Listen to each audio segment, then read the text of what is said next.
Olá, essa aula é sobre estrutura do átomo.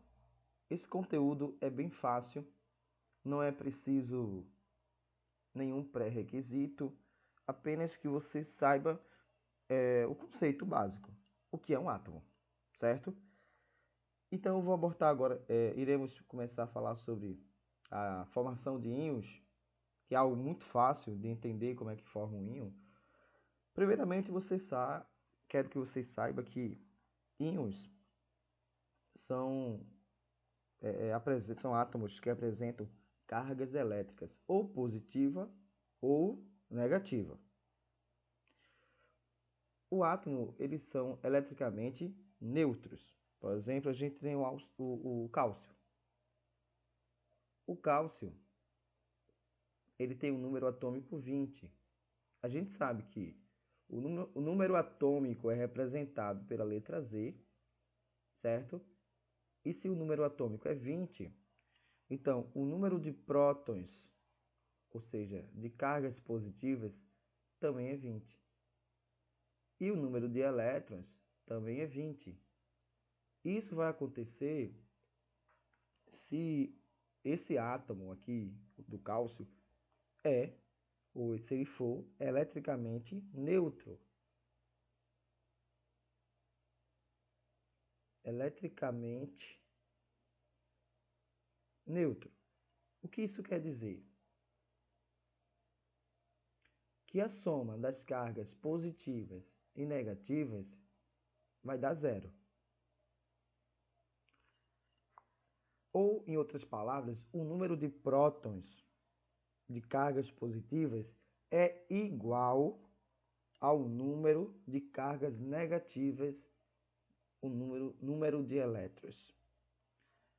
Mas o intuito o que eu quero passar para você agora é que o cálcio, como qualquer outro átomo, ele pode ganhar ou perder elétrons. Então, quando a gente fala de formação de íons, os íons eles ou ganham ou perdem elétrons. Ok? Entenda isso, por favor. Os íons eles podem perder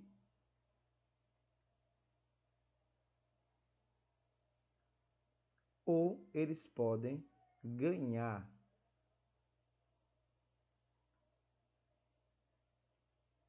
Perder ou ganhar elétrons. Perfeito? Ok. Os íons, no caso, eles têm nomes especiais. Aquele que perde ou aquele que ganha elétrons. Tá certo? Quando ele passa por um processo que ele se torna um íon positivo, ele é denominado cálcio. Ou seja, quando ele perde, cálcio não, cátion. Quando ele perde um ou mais elétrons, ele está perdendo elétrons, ele vai ficar com excesso de carga positiva. Se ele tem a mesma quantidade de prótons, que é carga positiva, e elétrons, que é carga negativa, se ele está perdendo elétron, no início estava empatado. Estava empatado, é zero. 20 e 20. Imagina que ele perdeu aqui o elétron. Perdeu um elétron. Ficou 19 elétrons para 20 prótons. Se ele perdeu 2 elétrons, ficou 18 elétrons para 20 prótons. Então, quando ele perde, qualquer átomo que perder elétrons, ele vai ter um número de próton maior. E quando ele ganha elétrons, ele vai ter um número de elétrons maior. E, ou seja, elétrons representam cargas negativas. Logo, quando ele ganha elétrons, ele vai ter um excesso maior de carga negativa.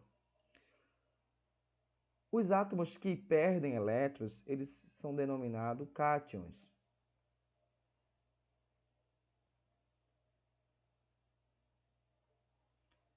certo? E os átomos que ganham elétrons, que se tornam um íon negativo, eles se chamam ânions.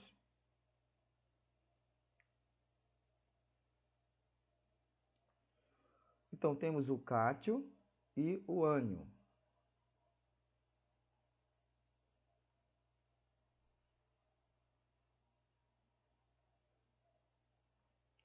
Pronto. Quando você faz a distribuição eletrônica, não se preocupe, se você não sabe fazer distribuição eletrônica, a seguir eu vou mostrar como é que faz uma distribuição eletrônica, tá certo? Então não se preocupe se você não sabe fazer distribuição eletrônica. Mas eu quero que você entenda o seguinte agora. Quando você faz a distribuição eletrônica, você coloca os elétrons em camadas. A última camada,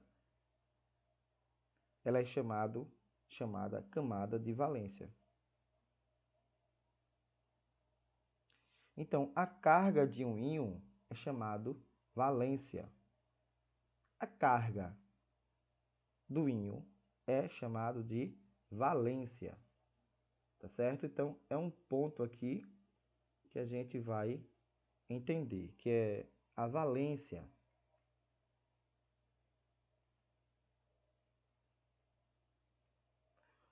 Ok.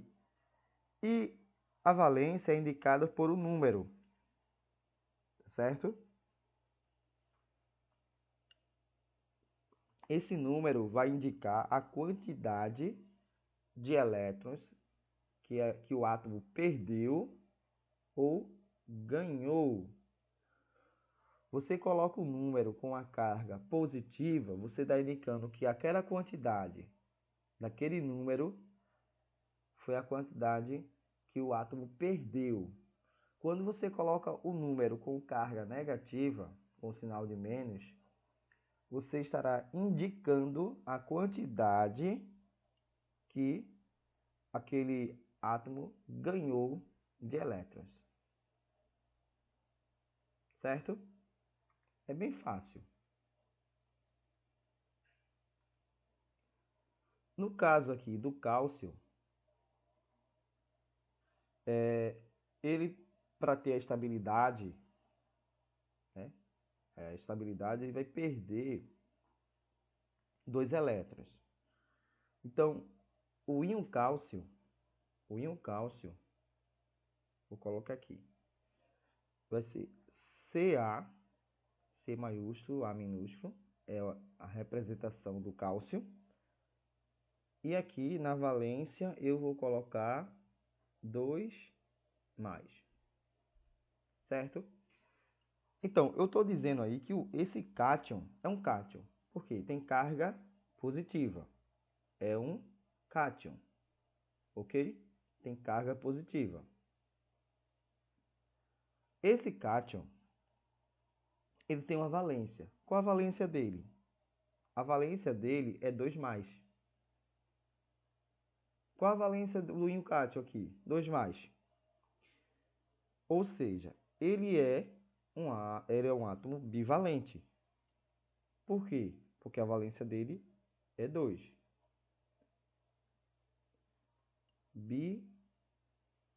Bivalente. Ok? O átomo do cálcio perdeu 2 elétrons. Então, vamos colocar aqui, tipo, o N, nitrogênio,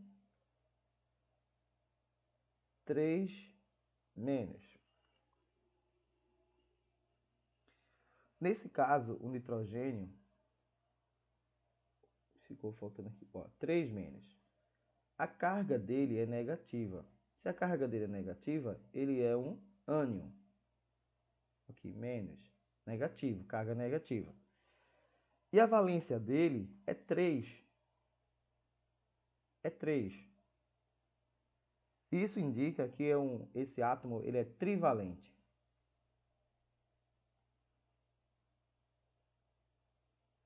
Trivalente. Em outras palavras, eu estou dizendo que o nitrogênio ganhou 3 elétrons.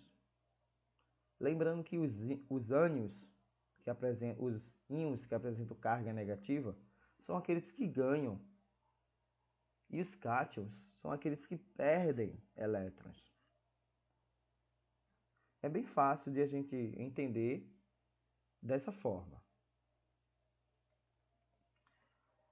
E agora, para a gente pontuar aqui e finalizar a formação de íons, a gente pode ter um átomo que forma íons bivalente, trivalente, mas também temos os monovalentes. Ou seja, aquele que tem carga 1 negativo ou 1 positivo, tá certo? Qualquer átomo que vai ter uma carga 1 negativo ou 1 positivo, eles são os monovalentes. Mono quer dizer uma valência só.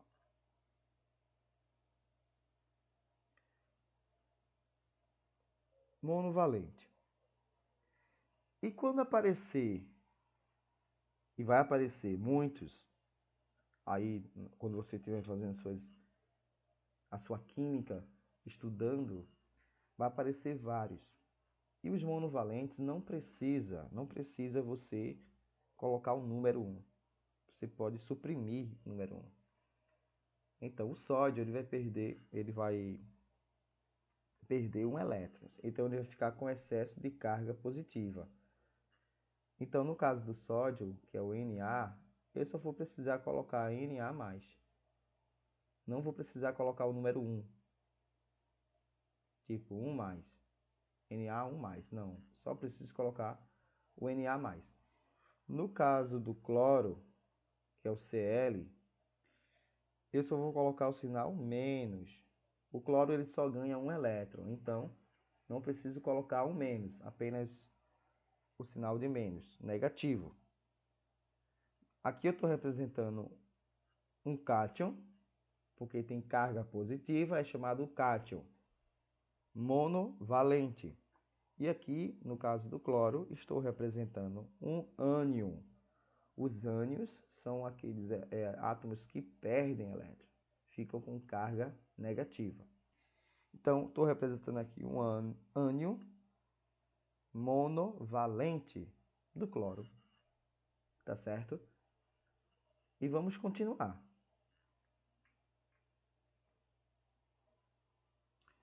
A distribuição eletrônica era um pouco mais difícil de entender no início, mas é bem fácil. Você tem que aprender a tabela, né? Para poder começar a brincar de distribuição eletrônica. Então, aqui esse modelo que eu coloquei aqui nessa tabela tem a ver com o modelo de Bohr, tá certo? O modelo atômico de Bohr.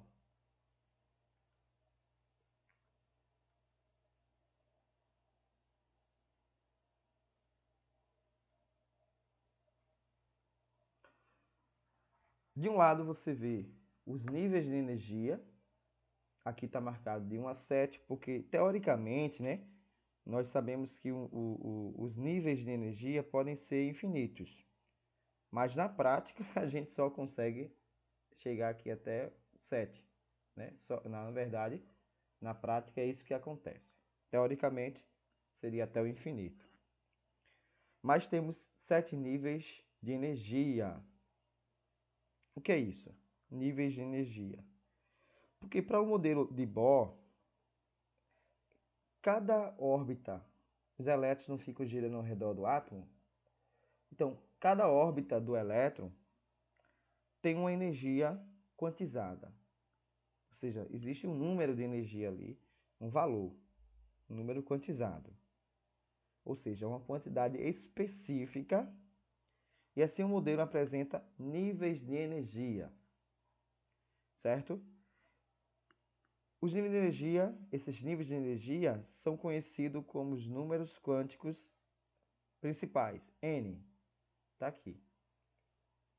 Níveis de energia, que é o número quântico principal. Então, No nível 1, que é representado aqui pelo K, só consegue armazenar 2 elétrons. A quantidade máxima de elétrons é 2.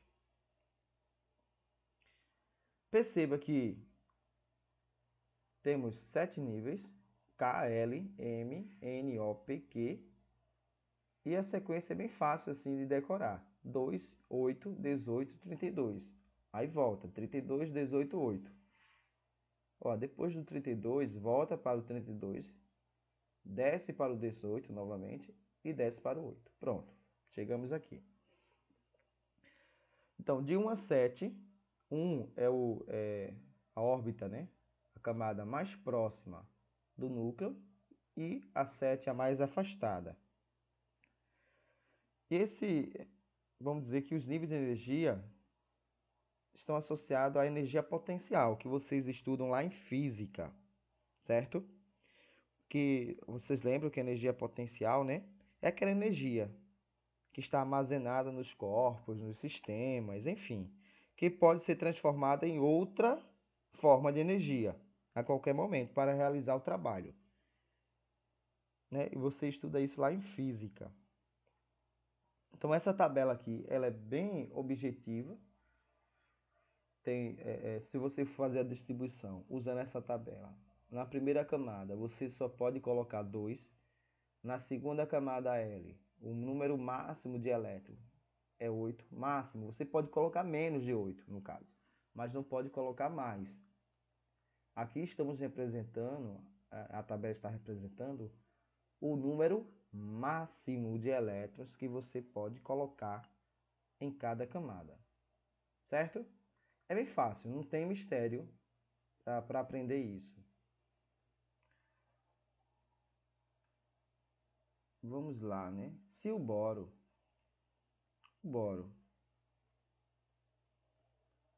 que é representado pelo B, né? E ele tem um número atômico 5, como ficaria a distribuição do boro? A primeira camada cabe 2 elétrons, então K, 2. A segunda camada cabe até 8 elétrons.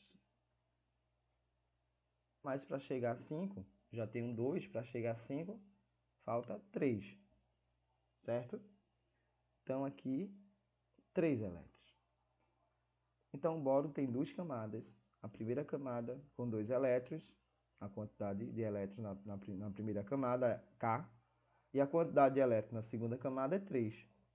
2 mais 3, 5.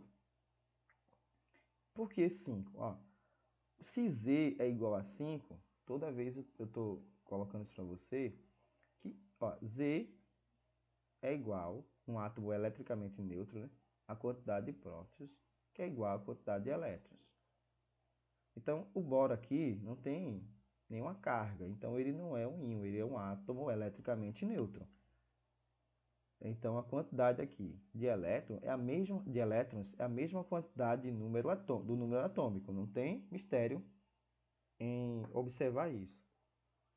O cloro, por sua vez, é representado pelo Cl, ele tem um número atômico 17. Z é igual a 17. Na primeira camada, K, cabe 2 elétrons. Na segunda camada, L, até 8, é a quantidade máxima, 8 elétrons. 2 mais 8 já tem 10. Para chegar a 17, faltam 7. Então, a terceira camada M, eu vou colocar aqui 7. Lembrando que M consegue uma quantidade máxima de até 18 elétrons. Então, 7 elétrons, tranquilo. 2 mais 8, 10, mais 7, 17. Perceba que é muito fácil fazer a distribuição eletrônica usando a tabela de Bohr.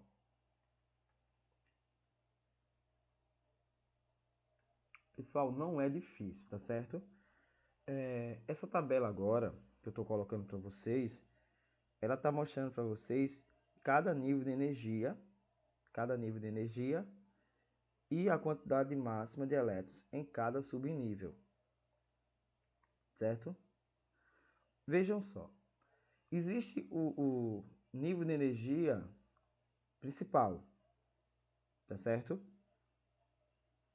Existe o número de energia, né, principal, existe também subníveis de energia.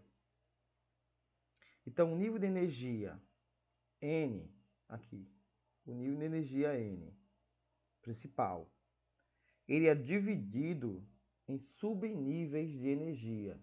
Está aqui, mostrando na tabela os subníveis de energia, que é representado por números quânticos. Está aqui, os números quânticos. Números quânticos secundário ou azimutal.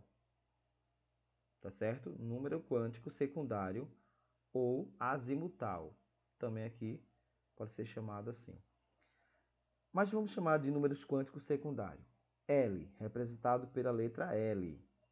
Então, esses números quânticos é representado pela letra L. Tem uma expressão que é 2 vezes 2L mais 1. Se você resolver essa expressão, você vai chegar à quantidade máxima de elétrons em cada um dos subníveis de energia, certo? Veja, os subníveis de energia são numerados de 0 a 3. Como eu já falei, está associado à energia cinética. Energia cinética tem a ver com movimento. Ó, de 0 a 3, que é o número quântico secundário. São esses números aqui. Atualmente, a gente conhece o nível S, subnível no caso, né? Porque na verdade os níveis de energia são esses daqui: K, L, M, N, O, P, Q. Por exemplo, aqui o L tem subníveis de energia, tem o S e o P. E o K tem o subnível S. Ó, tá vendo aqui? São subníveis de energia, ou seja, dentro dessa camada de energia existe outra camada dividida lá dentro, outras camadas, né? São chamados de subníveis. S, P, D, F são os conhecidos atualmente, né?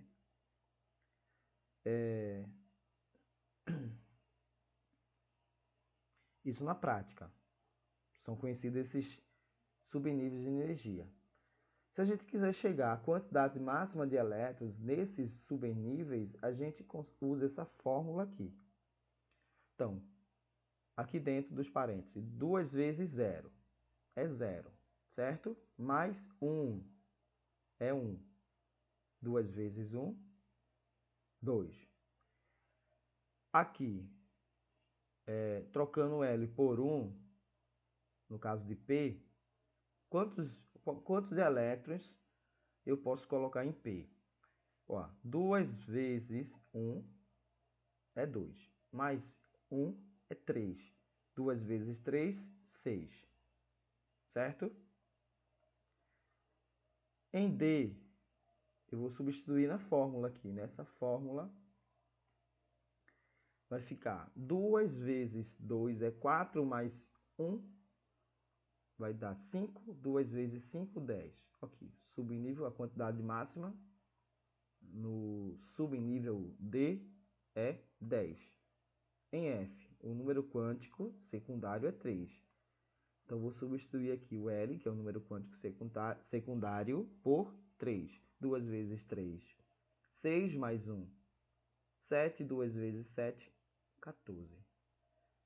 Então, é bem fácil, não tem mistério, tá certo?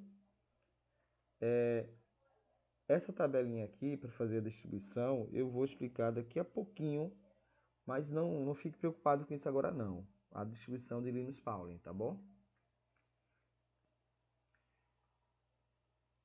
Pessoal, veja só, aqui tem uma tabela que foi elaborada pelo Linus Pauling, tá certo? Para a gente fazer a distribuição dos elétrons de um átomo nos níveis e nos subníveis de energia. Lembrando que os elétrons, eles são distribuídos e ocupam primeiro os níveis de energia menor, ou seja, a região menos energética. Qual a região menos energética? é a região mais próxima do núcleo, tem uma quantidade menor de energia, certo? Aqui no caso de 1s2, o número 1 na frente, ele está representando o número quântico principal, que a gente chama aqui de N, certo? N. Opa. Um momentinho só. Representa aqui o número quântico principal, que a gente chama de N. O 2 aqui em cima é a quantidade de elétrons, tá certo? A quantidade de elétrons, no caso no subnível. E o S é o subnível de energia, que a gente chama aqui é o L, né? Nível secundário, L.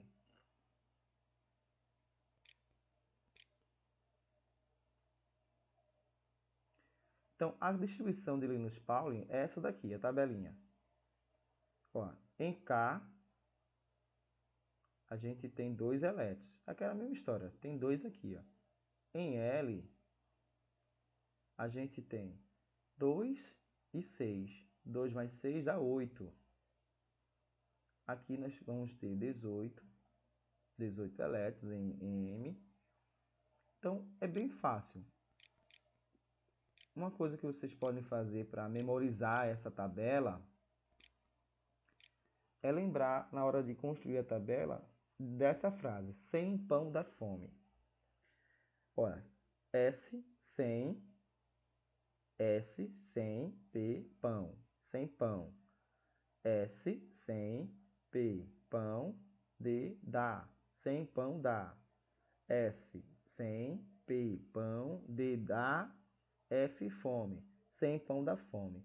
Então você escreve, a primeira linha é sem, a primeira linha é uma palavra, sem, a segunda linha, 2 palavras, sem pão, terceira linha, 3 palavras, sem pão dá. Quarta linha, 4 palavras, sem pão dá fome. Depois da quarta linha, a quinta, da quarta para baixo, você vai repetir. Então você vai repetir na quinta linha, a quarta frase, sem pão dá fome, depois sem pão dá e sem pão, tá certo? Faltou aqui ainda o P, né? Mas enfim, dá para a tabela aqui, elaborada por Linus Pauling. Então, nessa tabela, a gente pode fazer a distribuição eletrônica. Veja, no caso do boro, que a gente já fez antes, né? Fez o boro, que tem um número atômico Z igual a 5. E não dá para fazer. Eu tenho que seguir essa linha aqui, essa ordem. Não vou ler a tabela na horizontal, assim na horizontal, não vou ler na horizontal. Também não vou ler a tabela na vertical, também não. Essa tabela ela vai ser lida na diagonal, deitado. Meio que inclinado, deitado não, meio que inclinado, tá certo? Diagonal. Então, a distribuição aqui para o boro vai ser, primeiro, venho para cá, eu pego 1s2. Depois de 1s2, eu venho para cá. Eu vou pegar o 2s2. 2s2. E eu continuo, venho para cá. Eu já tenho 4 aqui. Para completar o boro, eu preciso de 5. Então, do 2p6, eu não vou colocar 2p6. Eu vou colocar 2p e 1. Um elétron só. Então, tem 2 elétrons, mais 2 elétrons, mais 1 elétron. 5 elétrons. Fez a distribuição do boro.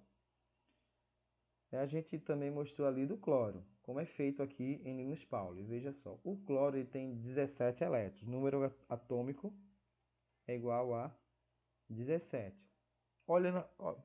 Observando a tabela, fica fácil saber que a distribuição é 1s2, né? 2s2, 2p6, já dá 10 aqui. Tá vendo? 2p6, 3s2, 3s2, Da 12 para 17 falta 5, ou seja, eu vou colocar aqui 3, ó, 3, em vez de colocar 3p6, eu não preciso colocar 6, vou passar, vai ficar 18.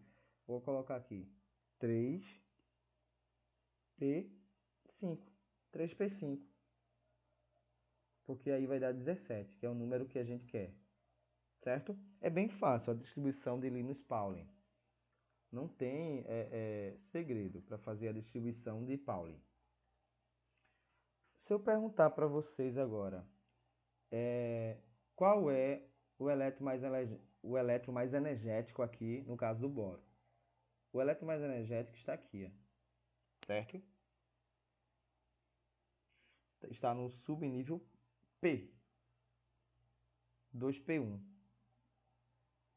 E aqui no caso do cloro, qual é o elétron mais energético aqui no caso do cloro? Está no subnível P também, tá certo? Que aqui é 3p5.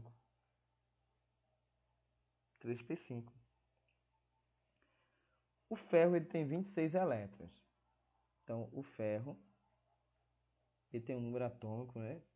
Z igual a 26.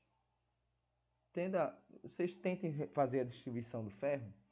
Dá uma pausa aí no vídeo. É sério mesmo. Dá uma pausa no vídeo e tenta fazer do ferro. Depois a gente volta aqui. Fez? Tentou? Muito bem. Se você tentou, é porque realmente você está tentando aprender. Está praticando aí. Se você fez a distribuição do ferro, vai dar 1s2, 2s2, dá 4, não é isso? 2p6, deu 10, 3s2, 12, 3p6,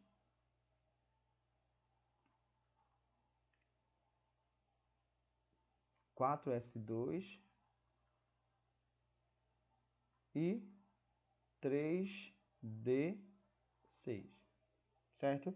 26 elétrons. Aí eu pergunto para vocês, nesse caso do ferro,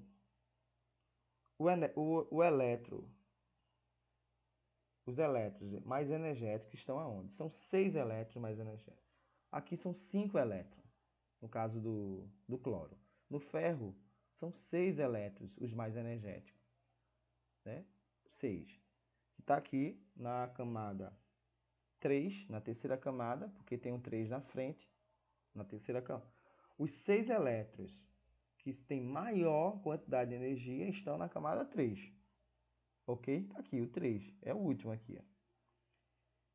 E está no subnível D. Tá aqui o D. São 6 elétrons. Deu para entender? Aqui, tem 5 elétrons que têm maior quantidade de energia. Eles estão, os 5 elétrons que têm mais energéticos estão na terceira camada, no subnível P. Quais são os subníveis?